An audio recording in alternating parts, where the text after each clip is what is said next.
back with another one. Dave Smith, episode 1977 of the JRE. We're at 50 minutes, 22 seconds. And in this clip, they're talking about how the government works, things that are happening that are very un-American. They're also touching on Trump when he was in office, Obama when he was in office, and I'm going to be interjecting here and there, but this is a great clip. I love when Joe starts talking about, things that are un-American and what should be happening and shouldn't be happening in the government, because he's a voice that has impact. So the more he says it, the more it gets out there. Let's get into it. I'm excited. I like this. From an angle you've never seen before. Such a great bit. But I will say that there definitely are, what we know is there definitely are forces that kind of roll over presidents. And even with Obama, if you remember the story with the General McChrystal and how he went to the media and told them, this is the guy who Michael Hastings ended up getting fired because he was, talking shit about Obama to him at a bar. Maybe whacked. Well, he just was driving too fast that night, I guess. I don't know. I don't know the story there. Let's talk about that one in a minute. Sure. I'm not sure if that is what happened with that, because I have heard that his brother said he started drinking again or something like that. So I don't know the details of that story exactly. I would drink too if assassins were yes, after me. if I was working on uncovering CIA corruption, I'd probably not be just drinking. working on uncovering CIA corruption, but you were embedded with these soldiers and they got comfortable with you. Yeah, and then you printed all the things that they said. But what's very interesting about that is that it was a really important story, because it makes you recognize that wow, even these very high-ranking generals are talking shit about the president. I just got to tell you real quick, the way that this gentleman that they're speaking about passed away is randomly his car accelerated to a wild speed and he slammed into a tree and died.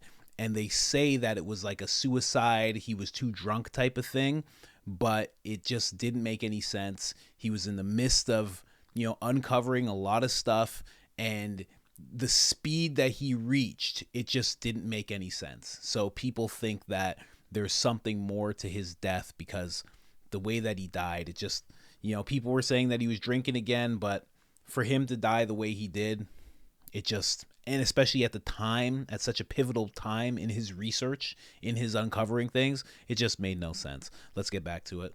Yeah. This fucking asshole doesn't know what he's doing. Right. But so McChrystal, before that interview, he went to the media because Obama, I guess, gave him the surge he wanted, but he put an end date on it. And it was but our troops will be out by this date. And that pissed him off. And so he went to the media and told them that, he said, I haven't had any contact with the president and we haven't been talking since this and that. And then the media was put all this pressure on Obama, you're not even talking to your guy over there in Afghanistan, and basically kind of tied his hands politically so that he kind of just had to continue the war. And there's a lot of stuff like that happens. And with Trump, I mean, it was reported that they lied to him about the number of troops in Syria. And when he said he wanted to pull the troops out, they lied to him and said there were far less than there actually were. Wow. They're just bragging about this. It's really, you realize that this thing is all fake. It's not run the way people think it's run. Yeah, and that is, if anything, I mean, even if you're a Trump hater, you have to recognize that he exposed that. He showed us that in a way that we'd never seen before, because they were so furious at him. They were willing to show their powers. They were almost like witches that start casting spells. And you're like, oh. Well, what's weird is that so many of the Trump haters, which be a Trump hater. I don't know, it's fine. There's a lot to criticize there, but so many of the Trump haters will talk about undermining our democracy, and he incited an insurrection against this democratic republic or whatever. But then you'll see things look, this just came out within the last week and a half or so, that we now know that it was Blinken, the current Secretary of State, before he came in, who requested that the CIA put together this letter that said there were 50 intelligence experts who had determined that the Hunter Biden laptop had all the earmarks of Russian disinformation, just to help Joe Biden win. Now, forget even the fact that the intelligence agencies are interfering in an election. They're doing it to undermine who was the current president of the United States of America. They're also, the guy they work for. They're also openly lying. Yes. I mean, all of these are big problems. But the fact that that's not freaking people out, that they openly lied about that. Yeah, it's. I mean, all of this stuff is very troubling. And then, of course, I mean, that's dictatorship. Well, that's not supposed to be how America works. And if you're a guy that's involved in doing that, like, Jesus Christ, how much power do you need? Like, you can't do that. It's so deeply un-American to lie to the American people about something that might affect an election is crazy. And to justify it because you want your guy to get in there. Like, man, that's a crazy abuse of power. And the problem with that is I think the FBI is very important. I think the CIA is very important. I think all these people that are understanding what's going on in the world and with no filter, they have all the access to information. If you don't have that in this world, this climate that we live in, I think you're fucked. But you can't do that because that's going to undermine everybody else's understanding of what you're willing to do. So all the good work that they do, people are going to mistrust it. There's a lot of people that have lost their faith in the intelligence community because of things like this. Well, and because of the stuff that they do. I mean, it's like it's not, but it's kind of like. But I think a lot of those people are fucking patriots, which is so fucked. Yeah, I'm sure there are some. But they're stuck in a system. Yes, but that's the problem. Is that it's like it's like when people say they're losing that people are losing trust in these institutions. It's like, well, yes, but it's because they've found out what the institutions are doing. It's like if your wife found out that you're cheating all over her, and you're like, well, this is a problem because she's losing trust in me. It's like, well, yeah, but she's not. She shouldn't trust you because she found out what you're doing. You know what I mean? Like it's so. But isn't it who's gonna watch the Watchmen? That's exactly what it is. Who's going to watch The Watchmen? And I know the part of the conversation was getting interesting, but I'm trying to get you to watch the whole episode because they talk about a lot of important stuff. The clips that I bring to you guys are what I find important. But there's some stuff, if you listen to the whole episode, there's some stuff that you'll find important. And you'll be like, I can't believe Coach didn't tell me about this. Well, I'm telling you about it. It's episode 1977. And we're sitting at 5 minutes and 55 seconds, right? So yeah, it's who's going to watch the watchers.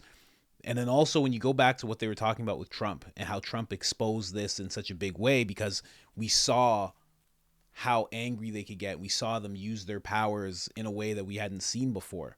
But also it's like Trump is responsible for so much more. Trump showed so many people who weren't paying attention to politics. Trump got into office and all of a sudden everybody was like a political expert. Everybody wanted to know what was going on. Everybody was watching the president. The way that a populace is supposed to be. A populace is supposed to be like, what's that guy doing? What's he doing? What's he doing? Because they know it's going to affect their lives. What's he doing with our country? What did he say about this? What's his take on that? That's how you're supposed to be with every president, whether it's the one you voted for or the one you didn't vote for. You're supposed to be really into it. He's also responsible for the black community taking such a big look at the political system because they're like, who's president? What happened? And we thought it was going to have this terrible effect. But what happened? We saw a black conservative movement grow by, I think it was about 36% or something like that. It was like some huge number. All these black people were just kind of like taking an interest for the first time and really being like, well, what's this party doing? What is Trump doing? What's this do? And by the time you knew it, all these black people were becoming Republicans. So it's like, it was good all around. And I don't mean it was good that they became Republicans, but it's good that they took an interest, right? And when it comes to most of what these guys were talking about just now, as much as it's like people have lost trust in these institutions, it's not even for the reasons that they're bringing up. All of this stuff of, oh, this general did this and they lied about troops here and this and that. Most people who are just living their lives, trying to make ends meet, they don't even know about all this stuff. They're losing distrust because they know that the government is supposed to do good things for them. They're supposed to vote for someone who said that their life is going to improve once they take office. And every single time that we do that, nothing changes for us or things get worse. Trump was really the first time where it was like, okay, things aren't getting dramatically worse. They're not getting like, it's not getting dramatically better. Maybe like his administration was claiming, but it wasn't getting worse. It wasn't getting visibly worse and worse and worse as the months went by, like it is right now. And I think that's why people are losing trust, because it's like you promised that every single year you could, if you got out of identity politics and held the politicians you voted for, if you held them accountable, and just like wrote down what they said. If you just did this simple thing, wrote down everything that they said would improve in your life and in the country, and then 6 months in just went, you said this, this, this, and this, and I've seen none of it. In fact, you did the opposite here, you did the opposite there. If we just did that as a population, everybody would see what was going on for real. They'd be like, you're not doing anything. And year after year or election cycle after election cycle, you'd notice none of the politicians are doing what they said. It's like we would know that, for sure, like you'd have like a hard copy knowing that you can't trust them. But right now we have like a soft copy, because it's like you just feel it in your life. Your life's not getting better. Minimum wage goes up a little bit, but then inflation goes up. I know people my age who are like, owning a house is ridiculous. That's not happening for me. Like, they don't even consider it. It's wild. I had to live in my mom's house until I was 29 years old or something like that, like, or older. And then I had to move back at like 32. Like, it's crazy the way that the world's been working. And you have to work these jobs that you don't want to work, and you got to work more hours than you'd ever care to work. And it takes you away from your family. It takes away from your kids. It damages your relationships. It's like, of course you don't trust the institutions, right? If life was getting dramatically better, you'd have you wouldn't only have a trust of the government and the institutions and the whole voting process. You'd have a love for it. The only reason it seems like people love it now is because it's so divided, and you have sides, and you have a winner and you have a loser. That's the only thing that's really keeping us in this, is that it's like, my side's going to win. Yeah. And your side's a bunch of morons. And then you have that little bit of aggression that you get to take out on your side. I've already compared it so many times. It's like watching a basketball game, a football game, a hockey game. You know what I mean? Like, the right side is the Tampa Bay whatevers. I don't watch sports. And the left side is the Lakers. I know those aren't even the same sports. But that's what it's like. It's like we treat these politicians like they're NBA stars. They're not. They're people who are supposed to improve our lives, and they're not. So I think that's the reason why we're distrusting so much. And other than that, I'm out. What do you think in the comments?